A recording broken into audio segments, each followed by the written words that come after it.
Welcome to Alzheimer Speaks Radio. I'm your host, Lori LeBay, and I'm so excited that you're joining us today. We are going to have a fascinating conversation as usual as we learn from people all around the world at all ages and stages of life. Stay tuned as we shift our dementia care from crisis to comfort. Here we go. What you think about, you will bring about dementia change. We will. Well, hi, everyone, and welcome to Alzheimer Speaks. I'm thrilled you can join us today. We have one of our favorite peeps back with us, Tracy Cram Perkins, and she's going to be talking about how to make your home more senior and dementia friendly. She is absolutely brilliant. She's a 4-time caregiver survivor, and she knows what she's talking about and how to put it into practical terms for all of us. But before I introduce you to Tracy, I just want to recommend that people visit Alzheimer Speaks. Go to our free educational resource section. There's tons of things there, as well as our sister company, Dementia Map, which is a global resource directory. If you have a service product or tool and you're not listed in there yet, reach out to me or click on the button and go ahead and submit yourself. And I will vet you and we'll get you up and running. And last, I just like to give a shout out to my webmasters. Q for Good. If you're looking for somebody who is absolutely fantastic, reasonable in their price, knows what they're doing, and meets deadlines, check out Q for Good. Now, with no further ado, let's meet Tracy. Well, Tracy, I am so excited to have you back with us. I absolutely adore you, and the work you're doing is so powerful and so helpful to families. So, A, thanks for taking the time to come back on with us. And B, will you please share a little bit about yourself with our audience? Because not everybody probably heard you last time you were on. Well, Lori, thank you, first of all, for bringing me back. I'm very excited to be here. And for those of you that don't know me, I am a 4-time dementia caregiving survivor, and I cared for 4 family members from diagnosis to after death, and it was a very challenging experience. I won't say I know everything in the book, but I have a book here that knows more than I do. Well, and your book is fabulous, absolutely fabulous, and we'll talk about that and the programs that you're doing. And you've just gotten so creative, I think, in your approach, and you're so easy to talk to. I mean, sometimes I'll have people on the show or just in meetings in life, and you're like, oh, this is a difficult conversation. You just don't always feel like you're talking on the same level, and you just ease people right away, just with your personality and style and empathy for the journey, understanding it. And that's, to me, that's massive. Absolutely massive. So you said you are a 4-time caregiver survivor. Of those, did you have people with dementia? Oh, everyone in my family had dementia. My mom had postoperative cognitive decline, otherwise known as anesthesia dementia. My dad had full-blown Alzheimer's. My aunt and uncle both had diabetes and were on their way into or in dementia by the time I was caring for them. So they would be Alzheimer's disease. We also had some issues with vascular dementia for other family members. So I've had a little bit of a gum dip into Alzheimer's disease, though. Yeah, I guess so. Now, given the prominence in your family, does that make you nervous at all? Well, the interesting part about that is those that took care of their diabetes and they managed their diabetes staved off the Alzheimer's disease until they had another health issue that caused them to go into Alzheimer's disease. So I understand now from that journey that if I take care of myself, if I exercise, if I manage the sugars and everything else within my body, that I will lower my chances of just diving off the cliff like a lemming. Yeah. Yeah, I know people always ask me that question too, and I'm a firm believer you can carry a gene, but it might not hatch, and just kind of like with cancer, all those other types of things, your genes aren't always your your destiny. Mhm. And I really think too, staying active is so critical. Once you start withdrawing, to me, that's when the writing's on the wall in terms of trajectory, a lot of times, of not just dementia, but a lot of diseases and things with that. Well, thanks for sharing that with us. Let's dive into kind of, you really work on the house and how to make the house dementia and kind of senior friendly and stuff. Let's talk about color. How do you leverage color and what the heck does that mean? Because most of us are looking through the magazines going, oh, this is the in color. And it has nothing to do with the in colors, I'm assuming, when it comes to making your house safe. Oh, you are so right. It is not the in colors, although it could be. Mm-hmm. But what I talk about when I'm talking about colors, think about when we're aging and our eyes, the lenses start to thicken and it gets a little hard to see without having bright light. So we need more contrast. As we have aging, we also have our brain shrinking just a little bit as we age, not to the extent of brain disease, but it's shrinking just enough.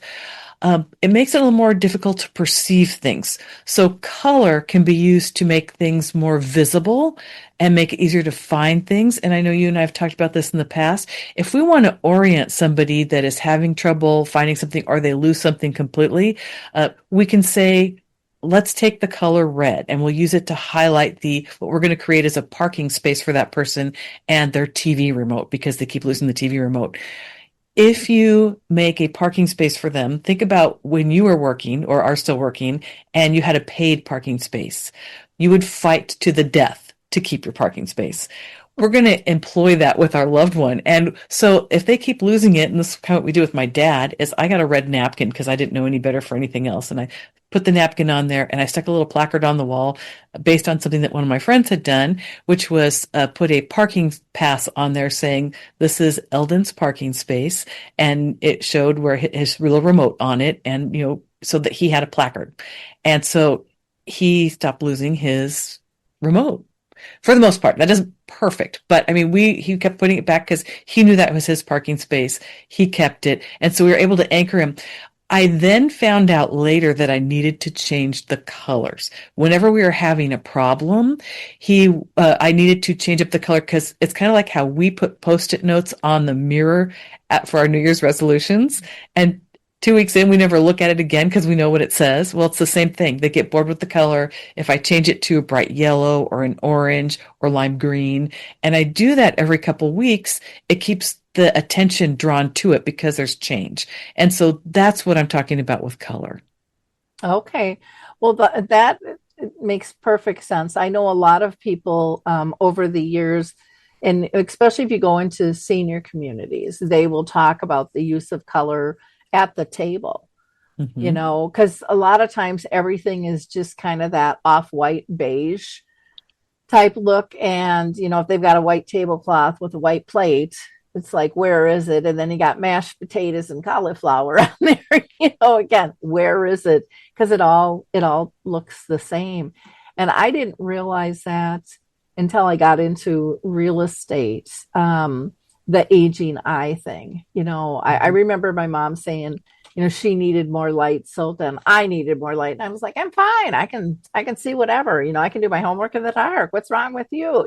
But now I'm 67 and I understand that much more. I need bigger print and more contrast to be able to define things. And I saw even Norms McNamara. I don't know if you saw the article the other day he wrote about over there. They were using like yellow plates, and over in America we've always used red. And then now he's big on the red, plates because it's just so much easier. Or people don't always realize, I mean, it can be dementia, it can be aging, but it could be a stroke where they're looking straight ahead, but they're seeing to the right or the left. And so they're not seeing what's right in front of them. And so those color differentiations make a huge difference. I've seen them for light switches, toilet seats, pretty much anything. I'm going to have to try the remote though, because we just lost one of our remotes in memory care the other day for our loved one, and that was a little testy process.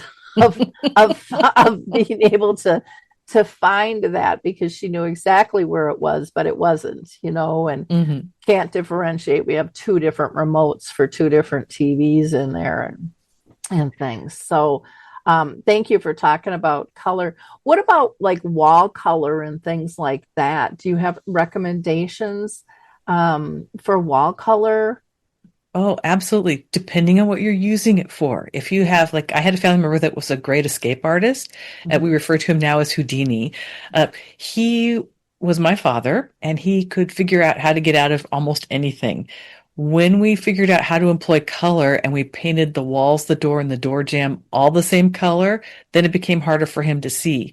But that didn't mean that he wasn't sharp enough to notice us walking in and out and figured out where the door was. Um, I talked to somebody the other day about how they had a family member in skilled care, and the person was trying to go for a walk, and the walls were all painted the same color. And so she was walking around with a big smile on her face as she put her hand on the door, just tap, tap, tap all the wall until she found the door. Fortunately, the caregiver found her before she exited. But it happens. And then when they talked to her about it, she smiled and laughed because they didn't confront her or scold her. They just said, "Mary, are you trying to go for a walk?" And she said, "Yes." Yeah. When my dad was in a nursing home, he had brain cancer. He'd taken a bad fall, but he was always trying to leave and escape. And so, and he was on, I want to say, the third floor. And they had on the first and the second floors, back in the day, Polaroid pictures of "Don't let Dean escape," because he would maneuver his way out. And, in some places, and I don't see this too much anymore. I don't know if you do, but they used to put like black rugs in front of Hmm. the elevator because people would think they were holes, and then they wouldn't go to the elevator. Or some of them would even put them around nurses' desks so their stuff wouldn't go missing, or people wouldn't be hanging out, disrupting them when they're trying to do their work. But there's a lot of different things that come into play. I remember my mom too. She would be a foot tapper, when the colors would change. So if she would go from asphalt to cement to grass, that toe was out there dancing around, making sure it was solid ground before she stepped, to avoid a fall. And a lot of times people don't know that's why they're doing that. I love that you brought that up because you made me think about stairs. Mm-hmm. A lot of people can't see the contrast in the stairs. And when they get to that bottom step, if you don't have something outlining it, showing them that it's the bottom step, they can fall. And I've seen that happen recently, which is what brings it to mind, is that they didn't have that bottom step and they couldn't see it and they went and fell. But it it's contrast. It's finding the contrast. It's also helping somebody navigate if they can't see the handrails, maybe wrapping them in colored tape. Mm-hmm. And also using lighting to light the way because they now come in colors. You were talking about the toilet seats. They have lights under the toilet seats. They have colored toilet seats. There's a lot of new stuff out there that didn't used to exist 5 or 10 years ago. Yeah. Well, same even with um, handicap bars, like in the Hmm. shower and around the Hmm. toilet. You can get those in all different colors. And people always like, "I just want it to blend in so company doesn't see it." Well, company's going to see it. They're going to notice it. So make it useful, Hmm. and then explain to them, educate them why. But I think people get so embarrassed, and it's like, no, we need to educate way more people on this stuff. I mean, I go out to even restaurants and stuff, and I think they could do a much better job, especially those that cater to an older group, Hmm. to make stairwells and bathrooms much easier to maneuver. Hi, everyone. If you've been injured in an accident that was not your fault, listen up. We have legal professionals standing by to answer your questions for free. Call now and find out if you have a case and how much it's potentially worth. Call 800-710-5100. I'm here with spokesman John Wolf. So, John, tell everyone listening who should call right now. Well, Maria, first off, thank you for having me here. It's always nice to answer the listeners' questions. Now, as far as who should call in, Anyone who's been injured in an accident and think you deserve compensation, give us a call right now. 800-710-5100. You'll find out if you have a case and how much it's potentially worth. Thanks, John. You heard it, folks. Take advantage of this opportunity and call now 800-710-5100. Advertisement sponsored by Legal Help Center. May not be available in all states. Not available in California. Than what they are. As we talked about, when we were younger, we didn't notice these things. It just was kind of like you're talking about the lighting. Oh, I don't see the lighting doesn't bother me. But we don't have that experience yet. How do we develop empathy if you're not teaching us that, this is harder for you? So when your mom was saying, I need more light, she was teaching us, and we just didn't hear it at that point because we didn't recognize that was that moment. Yeah. It's just like, well, you're weird. That's goofy. That's kind of the attitude we have. Yeah, some days I feel like I need one of those little miner hats on me, if I'm digging in the closet or something and trying to see, or sometimes even in my office, if I'm really tired, it's like I just need more light. And I've got good light now, but initially that was kind of slides in on you, but then there's certain times it really takes you back. What a difference. Like if you're tired, or if I get dehydrated, I notice all of those things have an impact on that stuff, which, I didn't notice before because I didn't think it was an issue, but I see some of those things now. Let's talk about some of the things that you noticed and can share with us in simple terms of what you've learned about how the brain can change with dementia in terms of processing things. Oh, the first time caregiving and being too young, I didn't recognize the signs of Alzheimer's disease. I chalked it up to grief. Mm-hmm. My mom had just passed, and my dad was doing all these behaviors that would be, perhaps similar to grieving. There's, depression, memory loss, all these things going on. What I didn't realize is that he had a brain disease. He was really good at covering it. And because of that, we just bought into it until he couldn't manage it anymore and put himself in a coma. So it's understanding the signs that it may not be grief and being able to ask a probing question when it's a parent-child relationship. Sometimes you don't wish to ask those questions because it seems like a violation of our parent. And when they're having that problem, sometimes you just need to ask not, well, what the heck's wrong with you, but more like, what makes you think this? Why do you think this is happening? What do you think caused this? Just ask probing questions, because then you can actually get kind of an idea of what's going on. As it starts progressing and you start noticing them withdrawing, that's a different story, because once they start going, as you've recognized, once they start going beyond the early stages, it becomes much more noticeable. And then it's convincing the rest of the family members that this is real. That's the other part to this, where as that brain is changing and their short-term memories going, and I'm arguing with them, why don't you remember? Mm-hmm. Which is like the worst thing I could possibly do to my loved one. I had that emotional issue that I couldn't cross that bridge at that time to get to their side to say, okay, wait, this is not them. This is me. I'm the one that's not letting go. I'm grieving also. And I didn't recognize that in myself. And why would I even understand that as I'm taking care of someone, because I'm so focused on the dementia and not about what I am as the caregiver. Yeah. Well, when you had mentioned about sometimes we don't want to ask those questions, I think sometimes we don't want to know the answer either. Mm-hmm.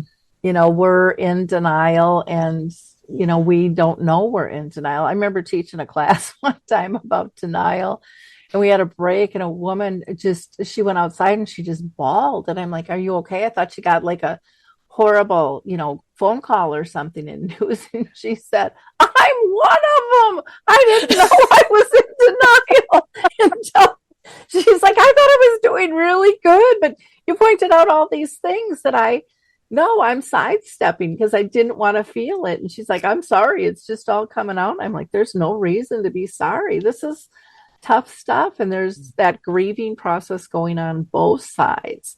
That ambiguous loss. And that's one thing no one ever talks about, ambiguous loss for the person with dementia.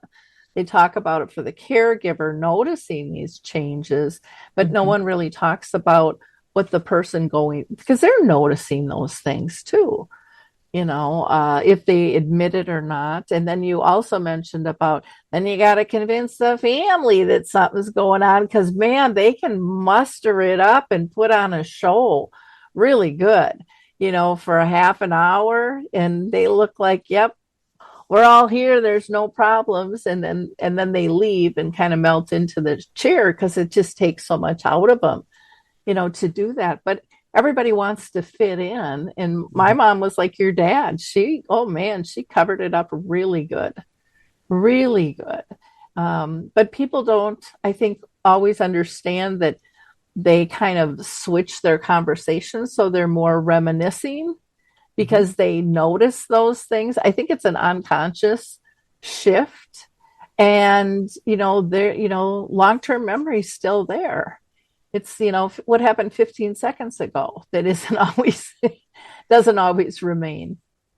I was watching a talk from some neurologists, and they were talking about what happens to the frontal temporal lobe, where it stores all of our short-term memory. And they showed an image of that shrinking and developing holes. And for me, that was the most aha moment, was actually seeing what the brain was doing and realizing, okay, I understand now, post tense, that what the heck I was doing to my dad or anybody else when I was trying to go, don't you remember? And it also went with the confabulating, where they were taking whatever they heard 10 minutes ago and it's now their story, and it drives you crazy. Well, now I have enough distance that I can realize, okay, it didn't matter that much. Absolutely did not matter. It was just I was so tired I couldn't choose to make it not matter, which was a problem, at the time. Yeah. Now, if I had to do it over again, it might not be that much of an issue because I know conceptually and I know I could do it. Mm-hmm. Yeah, I am caring for a loved one now, and I can be, and this is just recently, she just moved into memory care. And a lot of times when they make that move, things slide back because it's a huge adjustment. Mm-hmm. And she's lost her husband, she's lost her house, she's lost her son and her dog that lived with her. And now she's in a new place. Those are a lot of major things all at one time. And so all of a sudden she's calling me, a friend of hers, when she used to work, it was her boss. And then her boss called, and she, when she was telling me I was Kathy, and he hands me the phone to talk to Kathy, and they're like, is something going on over there? And I said, yeah, things have changed. And she's like, and then they dropped in, the word dementia. And I said, yeah, we're dealing with that, but we don't use that terminology because it's not acceptable, and it was very interesting. So it's weird when someone, calls you by a different name, or doesn't remember something that literally you talked about 10, 15 seconds ago and asked the same question. And for me, it's been really interesting. Like we were talking offline, this is kind of my second personal route through this. When I dealt with it with my mom the first time, I was totally learning as I was going, on that thing. So I made a lot of mistakes, and, you just kind of kept course correcting to figure out what's going to keep the calm. And this time I know not to react when I'm called the wrong name, or, whatever it might be. I just know to jump into it. But one thing I've had a struggle with a little bit, because before she moved into the house, we were really honest with her that her husband had passed. And she wanted to know that. And she was very thankful. And now what I'm seeing is that it's frustrating her that she doesn't remember, and she's still thankful, but I can see it's much more agitating. And so I think we're going to have to revert back to, well, Tom's still at work. Yeah, he'll be home a little later, and going with that story. And that I wasn't prepared to do for whatever reason. I guess I thought in my mind, you're either doing the fiblet or you're not, you're going with their story or you're not. And yet I know over all my years, everything, you have to be spontaneous, and you got to be able to, correct on a dime, and the stories constantly change. But that one, that one, I don't know why that surprised me at all. I guess I had it in my head that she wanted to know that, and because she talks about wanting to know the truth and wanting to be involved, but she doesn't really know what those words mean anymore in terms of processing. And so that was an interesting learning curve for me on that one. That's interesting that you bring that up because I just learned something new a couple months ago about this. Mm-hmm. One of my friends is taking care of her dad, and he kept asking about one of his children that passed. And so instead of saying he died, she said, let's make a video and tell him that you're thinking about him, and then I'll text it to him. And it took care of the emotional issue he was having, where he, had this grieving moment, didn't know why. And then he got to do something loving for his son and tell him how much he loved him. And it took care of it for both of them. And then she was just so happy. She showed me this video, and the difference between how he was before he started talking and when he started talking was night and day. It was just so incredible that I'm going to make sure I tell everybody I know this, and we're going to be telling them right now. But it is just an incredible gift you can give somebody who's going through that. And then you feel good too. Yeah. Yeah. It's really, you feel good once you Mhm. can let go of the right and the wrong of the Yes. story. And there's some people that just can't let go of, no, that's not true, or I've never lied to my parent, or I've never lied to my spouse, and I'm not going to try now. I've heard a lot of that over the years. And I'm like, that's your choice. But then there's going to be this angst, and there's going to be this frustration, and they could end up getting aggressive. And you're going to get pulled into all of that because you feel guilty and you feel mad and you feel frustrated. This is a real simple way to sidestep and put them first in terms of what makes them feel happy, safe, and pain free. And even with our loved one the other day, she was feeling anxious about something, and I thought we had walked through it. Mhm. And then all of a sudden, she's feeling like chest pains, and it was just heartbreak. She misses her husband, and it wasn't anything any more than that. But that's a lot. That's a lot, Mhm. and to be able to empathize with that, and try to still be creative, and always think, what works today might not work tomorrow, it might not work 5 minutes from now, and just keep building that toolkit. So I really appreciate the things that you're sharing with us today, because I'm going to try a few of them here too. So thank you very, very much. I do want to kind of switch topics a little bit and talk about daylight and sundowning, and the hallucinations, and the falls, the unbalance, the just anxiety levels that can come. And lighting can have a big effect on those things. I love the fact that we're bringing up lighting. I was talking to somebody the other day about getting your daily dose of dopamine, oxytocin, serotonin, and oops, endorphins. Sorry, went blank. But when people are starting to sundown, at least if you're in the northern hemisphere, it can start as early as 3 o'clock in the afternoon. Using daylight lighting and a dimmer switch can be a tremendous help to just turn that light up and help the brain start building that up instead of flushing it out. Now, there's this recent study that just came out this month, I think, and it said that people that are sundowning, if you give them too much light towards the end of the day, it can cause the reverse effect, and they will end up being up all night because of the reverse effect. So it sounds to me like the happy medium is start turning the light up until like 5 o'clock at night, and then turn it down so that they can start naturally going back. But I have seen in my own family that when we introduced daylight lighting, that didn't mean my dad wasn't still inverting sleep, but he was so much easier to play with and deal with and get him to do things when we had the light up, where it was just helping him see, helping him, kind of like a light box for people that have SAD, seasonal affective disorder. It's one of those things that it was helping his brain function better. I didn't realize the boomerang effect on it for the other end, because I would just keep it up until he went to bed, not realizing that that's probably why he was sitting on the throne in the middle of the night reading books, because he couldn't go to sleep. So I kind of missed the balance there, not shutting it down soon enough and watching when the sun actually was going down and turning it off. But giving him that extra dose in the afternoon made a big difference in my family. And so that's why I recommend that to people.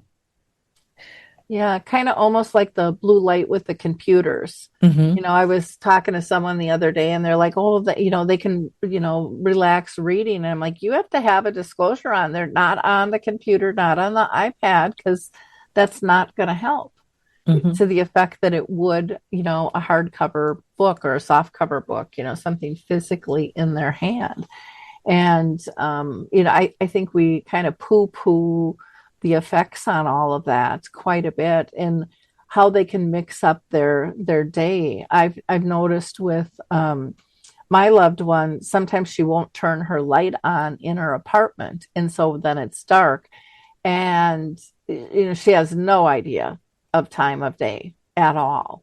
But sometimes that happens when the lights are on as well, with the disease and stuff, the reminders of those things. And even just the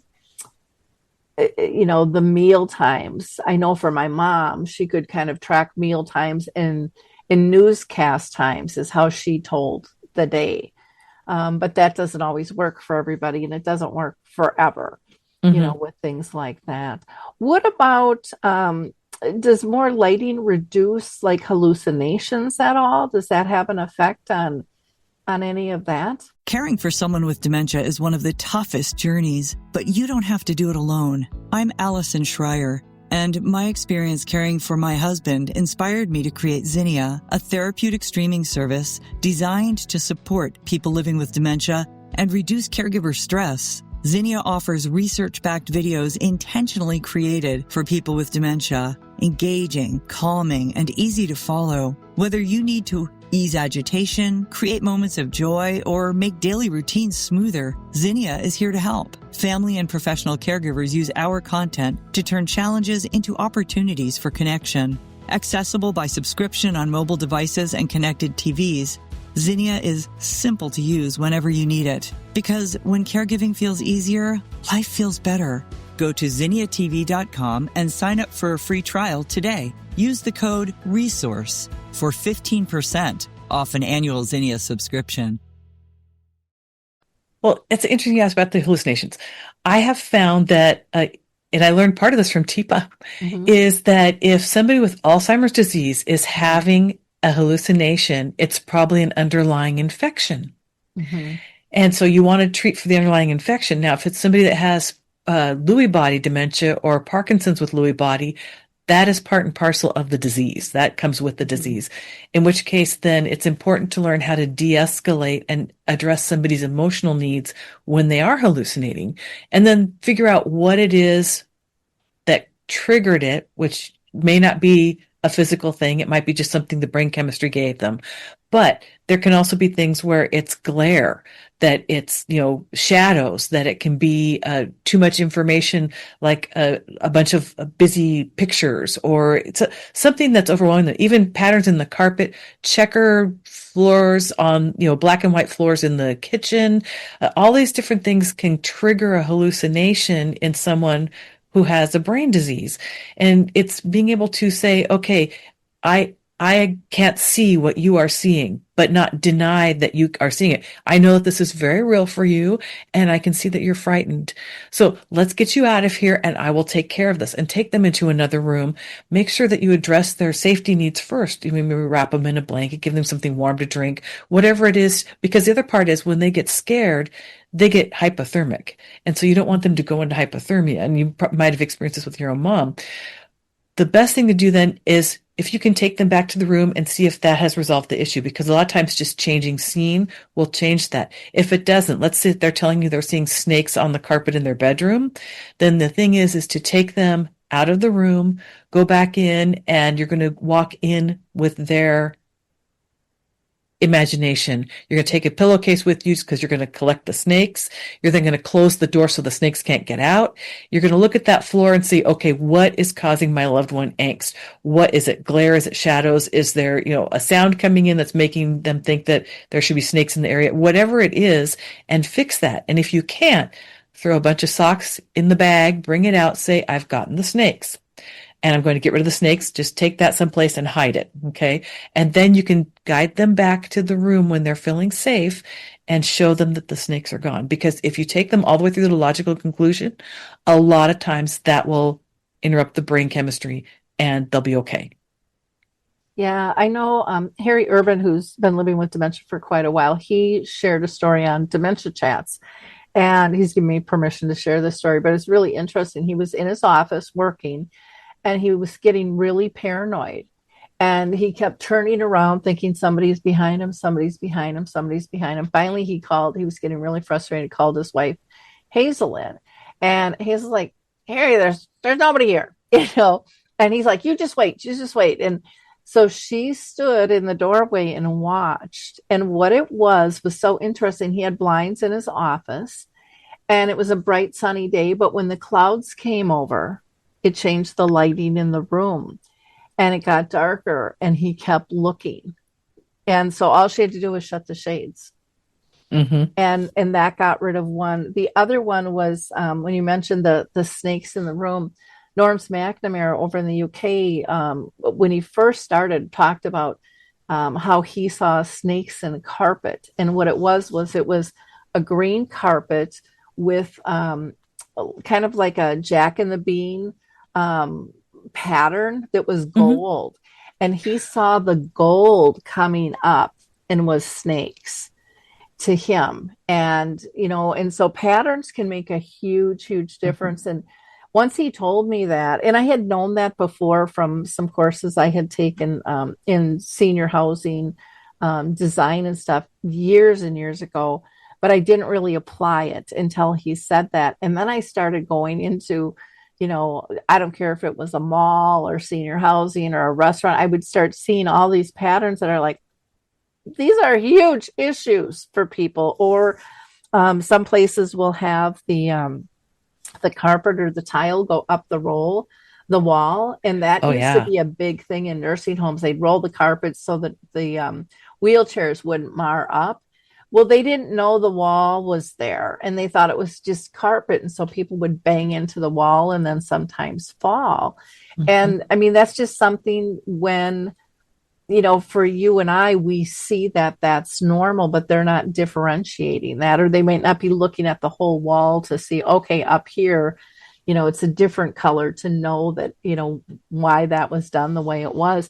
A lot of times people are just looking at the floor and they're looking at that color and it's consistent. So in their mind, it's safe, so it's very interesting how all that stuff comes into play, which kind of rolls me into the fall prevention.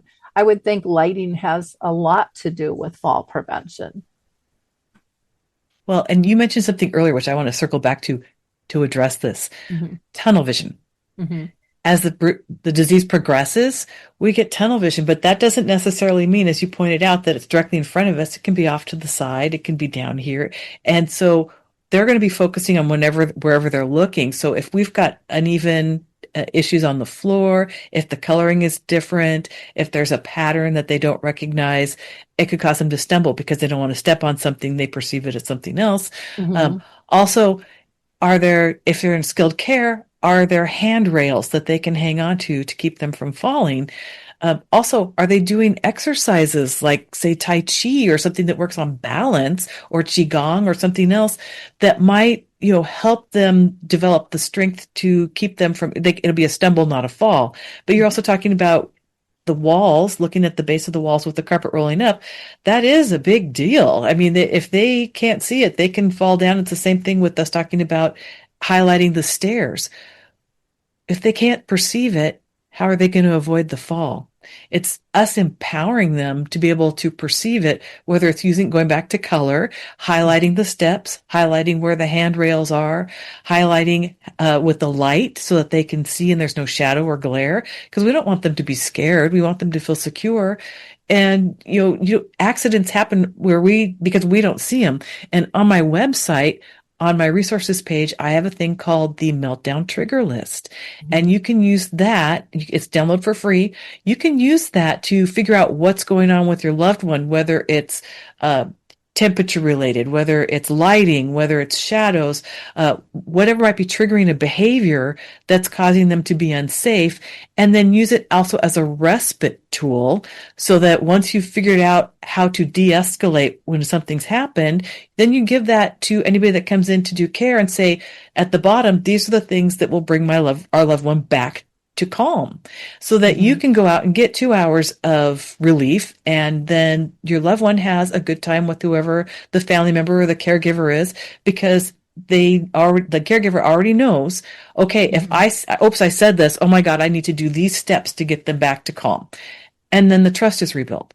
So it's an important tool to help you get your loved one back to calm, and you get to go out and maybe go have a cup of coffee, or just go to the library and pick a book, or just take a walk. So it's nice to have tools. Yep. Yeah, I love that. The Meltdown Trigger List, that is so helpful to prevent these things. And so much of this stuff is preventable. And when they don't feel safe, then, I think that amplifies their unsteadiness, on their feet. If they're not quite sure, it makes them a little bit more nervous. And I've noticed that a lot lately with people. And sometimes people will get up and they just kind of go to one side, or they go to the other side. They don't just kind of, get up and go straight anymore. Shoes can make a big difference. And my mom was big, I'm going to wear my sandals. And it's like, you can't wear your sandals. They're going to kill you. Literally, because they just weren't safe for her. And that was a hard thing for us to dance around, because she loved her sandals, but we finally got her into tennis shoes. And, we all felt a little safer, but boy, was she mad for a while about that, but and again, some of it is picking your battles with all this stuff too. So, the fall prevention, I think, is huge, and keeping people hydrated. Sometimes people will stop drinking water because maybe they're having problems getting to the bathroom on time. And so that prevents that. Well, and the next thing you know, they're in the bathroom and they fell over and they cracked their head on the tub or the toilet because they're dehydrated, and we don't want that. I also noticed, I'm trying to think what community, because I'd love to give them credit for it.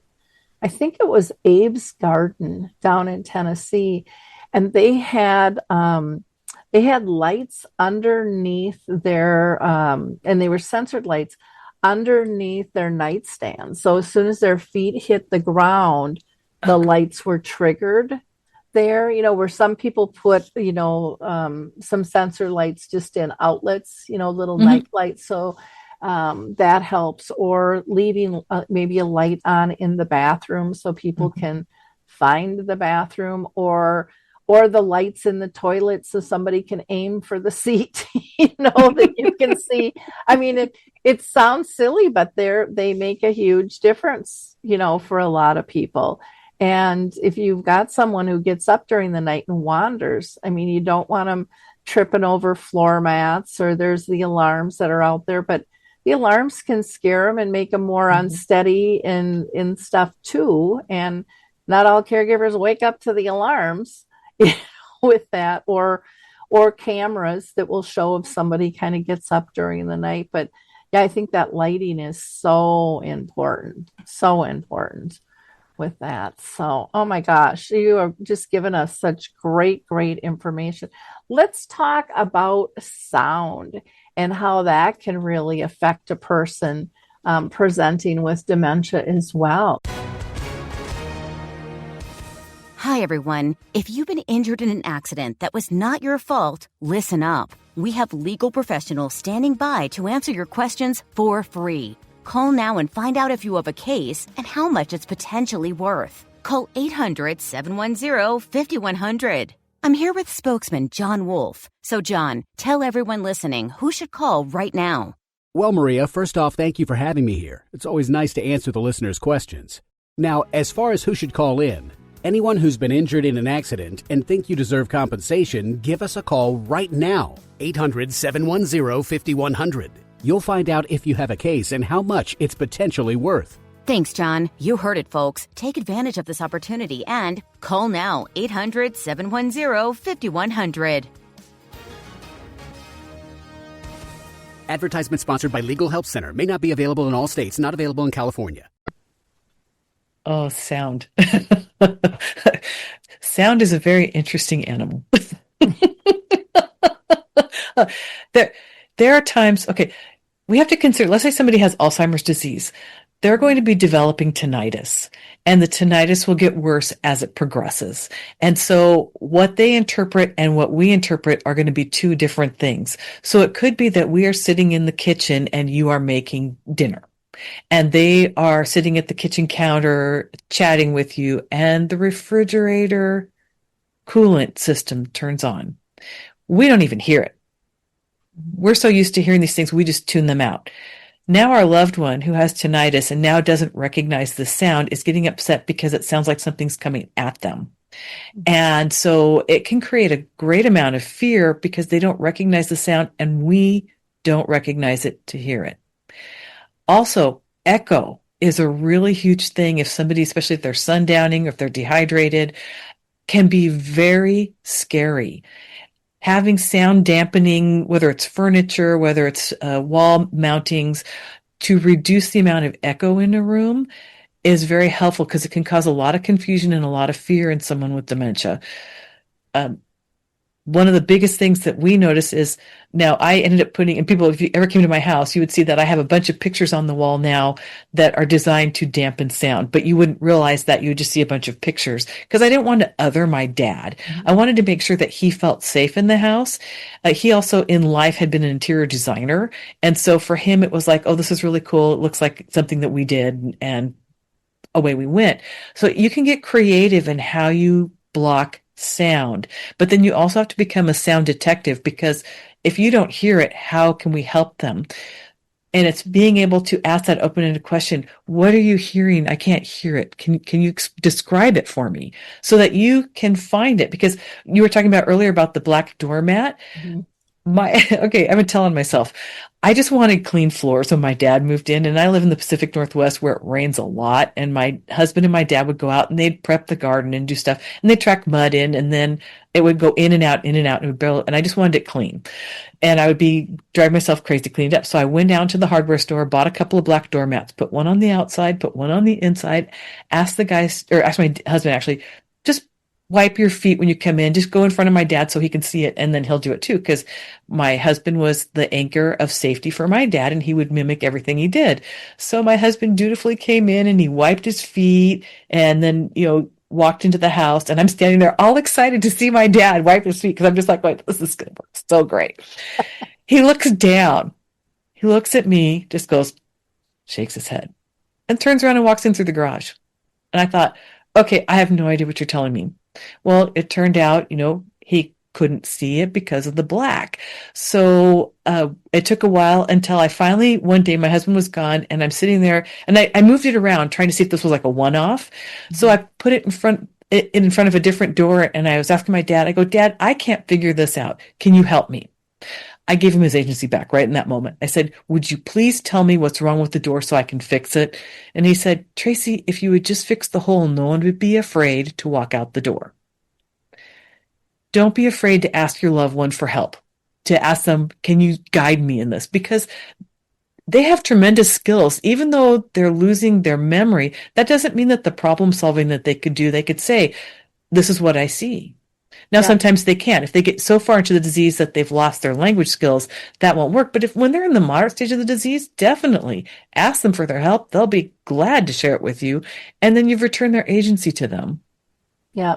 Well, and I loved how you used your husband for the whole modeling, setting it up, because again, a lot of times they will mimic, Mhm. what is being done to fit in. And that was brilliant that you asked him, what was what, because a lot of people would have just taken the mat and go, okay, it's going in the garage now, and then the poor guy's going to think he's never going to get back in the house, and things. The other thing you mentioned, which I thought was interesting, was the ringing in the ears. Mhm. I had never heard anybody say that that was really related to dementia. I know seniors tend to get that, but I had not heard that as a defining symptom, or that one that could happen, with people. Not everything happens to everybody, guys. So just keep that, Yeah. in your box there. But that makes a lot of sense. It makes me a little paranoid about my ringing in my ears right now too. But that does affect my hearing, Mhm. as I get older, and I have friends. We go out for breakfast typically like once a month, and we have to watch where we go in a restaurant, because half of us can't hear if it's a long table. Now we've decided the round table is really the best, where everybody can kind of read each other's lips and stuff, because our hearing isn't what it used to be at all. And again, for younger people, that's something they typically don't have an issue with. They can typically still hear all the ranges of sound. I know I went in for a hearing check years ago, and they're like, "You're normal." I'm like, "No, I'm not. I know there's certain sounds I'm not hearing like I used to." No, that's the acceptable range. I said, "Well, saying it's the acceptable range and that I don't have an issue, to me, are two different things." Because now I learned that, okay, this is normal. Where I just thought, you're crazy and don't know your job, because I know it's different. And so it's weird things that you do notice as you age, with your body. And those things are important. The other thing you said was about the echoing. And I thought, oh, people at first might get that confused with Echo and Alexa, because they Oh, can just yap off at certain times and answer and jump into a conversation. And I've seen that be really scary for people too. Like, who's in the house, mhm. and what's going on. Or the television was a big issue for my mom. And I didn't know that until, and some of my audience has probably heard this story before, but I was cleaning out her closet, because she would just throw a fit, because only red and pink clothes belonged in her closet. She did not want any other colors in there. So it's like, okay, I can take care of that. So I'm cleaning out her closet, and all of a sudden she's just like almost hysterically crying, just so frightened. And I'm like, Mom, I can put this stuff back. You asked me to do, I'll put it back. And she was like, no, it wasn't that. And then I looked and I saw what was on the TV right next to her. And we were bombing Iraq at the time. And Oh, she thought that was happening right outside our door. I turned the TV off. Within seconds, she was calm. And I had no idea that, and I look at all the news, and the mass shootings and the war, and the planes that are almost crashing. I mean, the list just kind of goes on and on and on. Everything's traumatic pretty much on the news, it seems like, these days. And we have to be really careful of what we're letting people watch or listen to, because it is interesting. Some people will say, well, my loved one can't watch a show, they can't comprehend it. But you never know when those mhm. moments of clarity are going to be. And so, we have to, I think we really have to consciously evaluate so much of our environmental surroundings that we just all take for granted. And so these have been wonderful, wonderful tips for people to be able to implement right away and just observe. Now, I wanted to ask you on that meltdown trigger list. Is that Mhm. something they can download from your website then, if they go Yes, there? Okay. it's on my website. If you go to the menu and click on useful forms, it'll take you right to it, and then you can just Okay. download it. It's a PDF file for free. Okay. Wonderful. I'm going to start sharing that with my support group people because I think that's brilliant. I never put anything in a form basis. I talk about it, but I think forms can really help people a lot with that. And again, sometimes we're not realizing who or what is making those triggers. And sometimes it's ourselves with the mood we walk into, that they are just mirroring back at us when we're anxious or upset or frustrated, but we have a smile on our face and then we think they don't notice. They still read all of our nonverbals. And I think that that's something that we don't talk enough about either with that. But we need to really look at their nonverbal language and what are they really telling us that they need. And typically what I found, and I don't know about you, but when you're having an issue, it's typically all about safety. They just don't feel safe where they're at in the moment and needing to get to that point. And like you said, it might be taking them out of the room. It might be getting that pillowcase and some socks and saying you're taking the snakes away. I mean, it could be all different types of things. So don't think there's one answer for anything. There's multiples, and do the trial and error. Don't think you're silly at trying different things because we never know what's going to work. And the bottom line is you're still trying to keep the calm or find the calm for them. And isn't that what you'd want someone to do for you? Hi, everyone. If you've been injured in an accident that was not your fault, listen up. We have legal professionals standing by to answer your questions for free. Call now and find out if you have a case and how much it's potentially worth. Call 800-710-5100. I'm here with spokesman John Wolf. So, John, tell everyone listening who should call right now. Well, Maria, first off, thank you for having me here. It's always nice to answer the listeners' questions. Now, as far as who should call in, anyone who's been injured in an accident and think you deserve compensation, give us a call right now. 800-710-5100.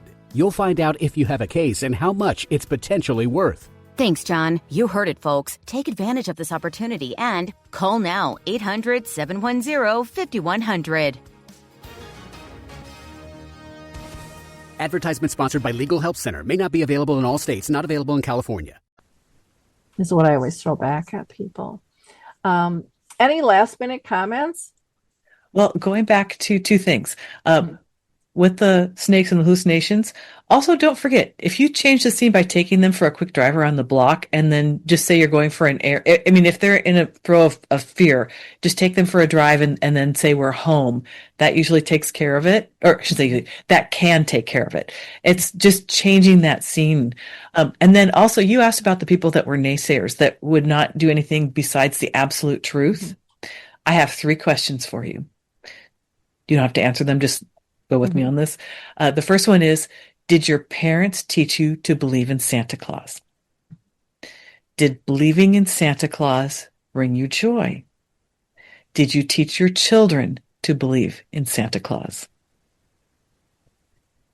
Was there any harm in that? Wow, that's powerful, Tracy.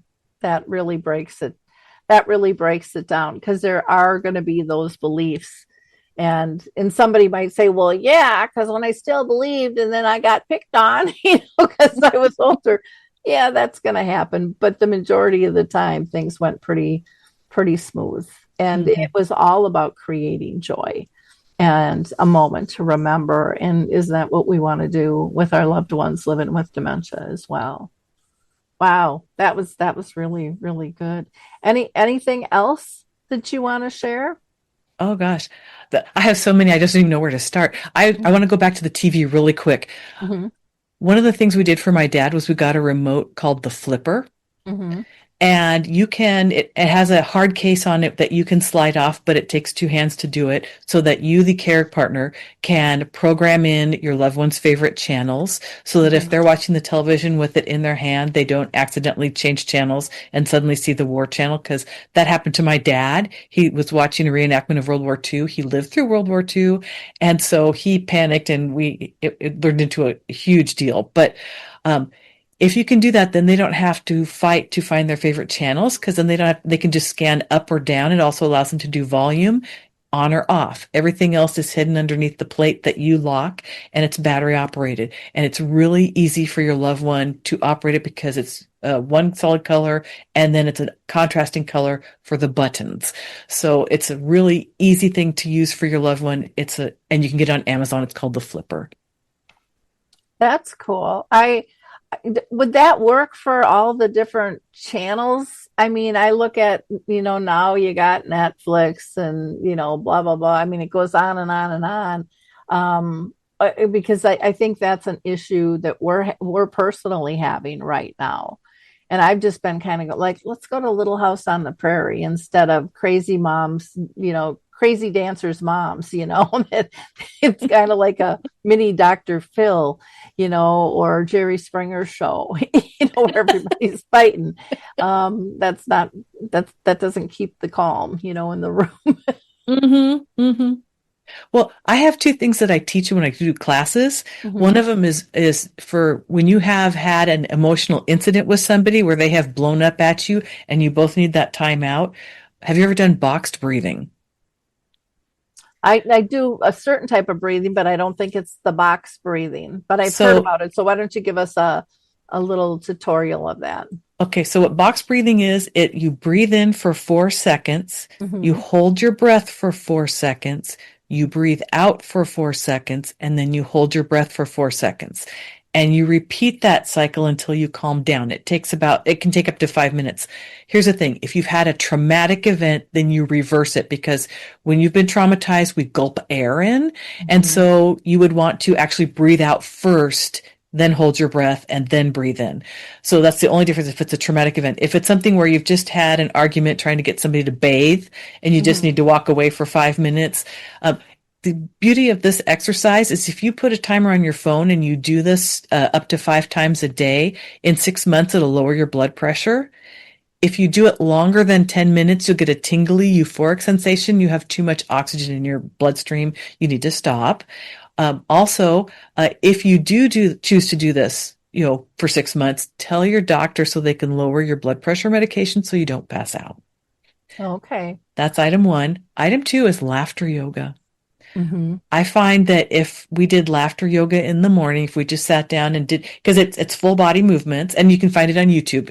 Go on YouTube, type in laughter yoga. There's hundreds of exercises on there, anywhere from like 5 minutes to an hour. But it combines movement and laughter and breathing. And it's releases the endorphins, the dopamine, the oxytocin, the serotonin. And I found that with my dad, if we got him laughing, we had a much better behavior day because then he was in a good mood all day long. Which makes a ton of sense. Makes a ton of sense. Oh, wonderful. Well, again, Tracy, you are absolutely brilliant. I do want you to talk a little bit about your homeware for soft care and your book. We need to do plugs for both of those. Okay. So I'll start with the book first. Dementia Home Care, How to Prepare Before, During, and After is a toolbox for caregivers. It has an 8-page table of contents. You run your finger down the page till you find the challenge of the moment. Turn to that page. It has some explanation and things to try. And as Lori stated earlier, as the disease progresses, the solutions you have today might not work tomorrow, but it gives you things to try all the way through from diagnosis to beyond death so that you know what you need to do step by step and you don't have to guess. Because the worst part for me was guessing and I was always wrong. Hardware for Soft Care is a program I am developing. It is not out in the real world yet, but it is coming. And it is a program to teach you how to make your home more dementia friendly. You will actually get to walk in your loved one's footsteps through each room of your house or a house to see how they perceive the house. And then I will explain in the videos how to make your house more dementia friendly. And then you'll be able to choose what items match your budget. So it's one of those things where you can learn step by step. You don't have to do everything all at once. And you can actually become a detective and understand what your loved one's going through. Fantastic. I just think that's such a cool idea that you're doing. So I can't wait till you fully launch that. That is for sure. Well, thank you again for spending so much time with us today, Tracy. I really appreciate it. You give us so much value, so much information, and just in a fun, simple way to understand why these things work and why it's important to know. For our audience, I just want to ask you to be a giver of hope. Like, click, and share. Spread the word. More people need to hear about Tracy's work, her book, and this new project she's working on, Hardware for Soft Care. She's absolutely brilliant. She'll make your life easier and share her tips with others. And don't forget to go to her website, which is TracyCramPerkins.com, and download that meltdown trigger list. I think that's going to save you a million times over, because it's going to get you your mindset thinking in a different direction in terms of how to prevent things and realistically get to the bottom of the issue. You can't fix something if you don't really know what the source of contention is that's causing the problem. So thank you all so much. And last, I always give a plug for Alzheimer Speaks and Dementia Map. Please feel free to visit them both. And again, Tracy's website is TracyCramPerkins.com. She's also on Facebook, Instagram, and LinkedIn under Tracy Cram Perkins as well. Thanks so much, everyone. Till next time. Bye-bye. Hi, everyone. If you've been injured in an accident that was not your fault, listen up. We have legal professionals standing by to answer your questions for free. Call now and find out if you have a case and how much it's potentially worth. Call 800-710-5100. I'm here with spokesman John Wolf. So, John, tell everyone listening who should call right now. Well, Maria, first off, thank you for having me here. It's always nice to answer the listeners' questions. Now, as far as who should call in, anyone who's been injured in an accident and think you deserve compensation, give us a call right now. 800-710-5100. You'll find out if you have a case and how much it's potentially worth. Thanks, John. You heard it, folks. Take advantage of this opportunity and call now. 800-710-5100. Advertisement sponsored by Legal Help Center. May not be available in all states. Not available in California.